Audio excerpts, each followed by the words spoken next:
थाबैनो जे जोंनि बर' कसारि वेलफेयार अट'नमास काउन्सिलखौ भिलेज नटिफिकेसन खालामनायनि गेजेरजों थाबैनो इलेक्सन फाथिनांगौ, रां बावजाखौ बुरजा होनांगौ, जों बेखौ खावलायगोन।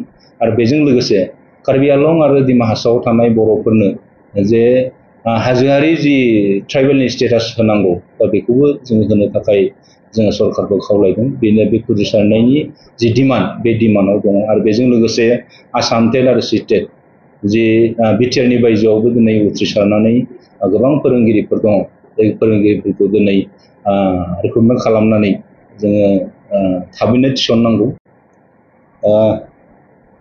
गिबियावनो गासैनिसिमबो गोजोननायखौ जासिग्रोबाय। दा फैगौ 7 आगस्ट एबा गाबोन जि धेमाजि जिल्ला खौसेथि बर' सुबुं आफादनि बानजायनायाव मिरु खौसेथि बर' सुबुं आफादा जि सुबुं होसिख्रावनाय हाबाफारि मोनसे लादों। दा बेवहाय जोङो बयखौबो खावलायगोन जे गाबोननि जि हाबाफारि, बे हाबाफारियाव जोंनि धेमाजि जिल्लानि सिङाव थानाय जेसेबां बर' गामिफोर दङ, बेनिफ्राय दरफ्रोमबो गामिनिफ्राय बाहागो लाफैगोन। आरो बेजों लोगोसे जोंनि जिल्लानि सिङाव थानाय मोनफ्रोमबो माहारियारि आफादफोरनि दैदेनगिरिजों लोगोसे मावथि बिथांमोना बेवहाय बाहागो लागोन। बे हाबाफारिया सरकारनि हेंथायै नङा, जोङो गुबैयै सरकारनियाव जि जोंनि बर'नि जेंना जेंसिफोर दङ, बै जेंना जेंसिफोरखौ मावफुंना होनो थाखाय जोङो बे हाबाफारिखौ लादों। दा बेवहाय गोबां डिमान्ड दङ, जाय डिमान्डफ्रा दिनै बिटिआर एकर्डजों फैफानाय जि जोंनि बर' कसारि वेलफेयार अट'नमास काउन्सिल, दा सरकारा जिहेतु जोंनो मावफुंनानै होनांगौमोन, बेखौ मावफुंनानै होआखै। जायनि जाहोनाव दिनै जोङो सरकारनाव दाबि दैखांनानै जों फोजोबस्रांनायनि गेजेरजों माखासे डिमान्डफोरखौ बिनो नागिरदों।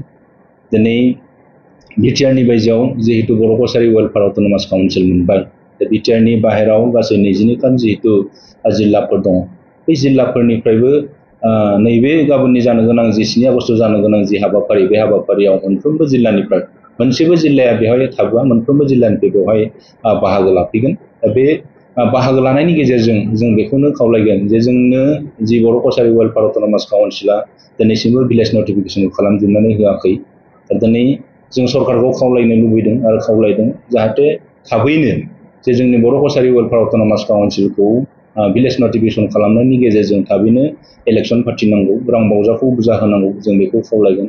आरो बेजों लोगोसे कार्बि आंलं आरो डिमा हासावआव थानाय बर'फोरनो जे हाजोआरि जि ट्राइबेलनि स्टेटास होनांगौ, दा बेखौबो जोङो होनो थाखाय जोङो सरकारखौ खावलायदों। बेनो बे फोजोबस्रांनायनि जि डिमान्ड, बे डिमान्डआव दङ। आरो बेजों लोगोसे आसाम टेट आरो सिटेट जि बिटिआरनि बायजोआवबो दिनै उथ्रिसारनानै गोबां फोरोंगिरिफोर दङ, बे फोरोंगिरिफोरखौ दिनै रिक्रुटमेन्ट खालामनानै जोङो थाबैनो थिसननांगौ, जों बेखौ मोनसे डिमान्ड। आरो बेनि गेजेरजों आरो मोनसे डिमान्डआ नैबे दङ जे बर' रेजिमेन्ट, जिहेतु दिनै बेसेबांबा मोनसे जोङो बिटिआर जाबाय, नाथायबा दिनैसिम जोंहा बर' हिसाबै दिनै बर' रेजिमेन्ट गैया। दा बे बर' रेजिमेन्टखौ होनांगौनि दाबि जिहेतु दङ, बै दाबिफोरखौ लानानैनो जों गाबोननि जि सुबुं होसिख्रावनाय हाबाफारि, बे हाबाफारिखौ लादों। बेवहाय गोबां अनजिमानि बर' रायजो राजाफ्रा बाहागो लाफैगोन आरो जोंनि गोबां माहारियारि आफादफोरनि दैदेनगिरिफ्रा बाहागो लागोन। आसा खालामदों गाबोननि हाबाफारियाव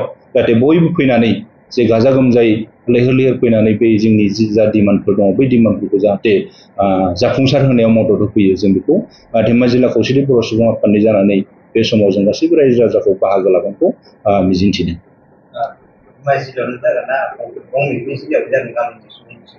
बेयो गाबोननो जागायजेनगोन। जोंनि धेमाजि जिल्ला खौसेथि बर' सुबुं आफादनि बानजायनायाव जिहेतु मिरु खौसेथि बर' सुबुं आफादा गाबोननि 7 आगस्ट बेयाव लादों। बेनि उनाव गलाघाटआव जागोन, गुवाहाटियाव जागोन आरो गुबुन गुबुन जिल्लाफ्राव बे जि जोंनि सुबुं होसिख्रावनाय हाबाफारि, बे हाबाफारिया थांबाय थागोन जेब्लासिम जोङो बे डिमान्डफोरा, जोंनि जा डिमान्डफोर दं, बै डिमान्डफोरा जेब्लासिम मावफुंनानै होजाया अब्लासिम बेखौ गुबुन गुबुन जिल्लाफ्रावबो लालांबाय थानाय जागोन। आरो मोनसे डिमान्ड दंबावो, दिनै गोबां बोसोर नैबे जोंनि धेमाजि जिल्लानि सिङावबो एबा बिटिआरनि बायजोआवबो बर' मिडियाम स्कुलफोरा भेन्सार जानानै दङ। बे भेन्सार स्कुलफोरखौ जाहाथे सरकारा थाबैनो सरकारि खालामनानै जोंनि जा गथ' गथाय आरो जोंनि जा फरायसाफोर बे फरायसाफोरखौ जाहाथे थाबैनो सरकारि फरम खालामनानै होयो आरो बेजों लोगोसे जोंनि एन्सार स्कुलनि जि फोरोंगिरिफोर दङ बै फोरोंगिरिफोरनि जि हास्थायनाय लुबैनाय जाहाथे बेखौ थाबैनो सरकारा सुफुंनानै होगोननि जि मिजिं बे मिजिंखौ जोङो मिजिं खालामदों आरो बिनि थाखायनो जोङो गाबोननि जि हाबाफारि बे हाबाफारिखौ